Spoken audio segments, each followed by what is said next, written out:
वक्त कम मुकाबला सख्त, तो मुल्क के दीगर शहरों की तरह कराची में भी मवेशी मंडियां सजना शुरू हो गई। एक तो नॉर्दर्न बाईपास वाली, उसको तो रखें एक तरफ, लेकिन दूसरी ही जानिब बड़ी तादाद में जानवर जो है वो कराची पहुंचे हैं।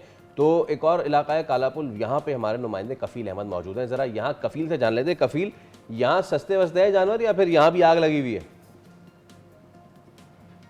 जी, ईद उल अज़हा में चंद रोज़ बाकी रह गए हैं और बाकी तो रह गए हैं, लेकिन जो आवाम की जानवरों की ख़रीदारी है वो पूरी नहीं हो पा रही। उसकी वजह क्या बुनियादी? उसकी वजह है वो कीमतें जो कि यहाँ नहीं, यहाँ नहीं, यहाँ नहीं, यहाँ। मेरे साथ हारून साहब हैं, बहुत देर से घूम रहे हैं। मैं इनको ऑब्जर्व कर रहा था, लेकिन मैंने कहा इनसे बात करूँ। हारून साहब, सौदा नहीं बन रहा, मैं खासी देर से आपको देख रहा हूँ यार। क्योंकि रेट इनके बहुत ज़्यादा है, तो इसलिए शायद हमारी रेंज से ज़्यादा है रेट, तो इसलिए सौदा नहीं बन रहा। तो गाय बकरा? गाय अभी तो देख रहे हैं, बकरा तो भी नहीं देखा। क्या रेंज है सर आप? मतलब हम लोग 3.5-4 लाख के देख रहे हैं, लेकिन यहाँ तो जो हमें पसंद आ रही है वो 5 लाख, 5.5, 6 लाख। सर आप ज़्यादा वजन मांग रहे हैं ना, 3.5। सही है।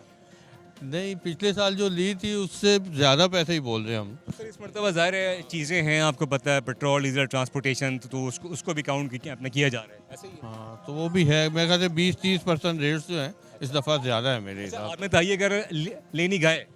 जी, अभी तो फ़िलहाल गाय लेने आए हैं। चलिए जी, आपको सौदा बनना चाहिए।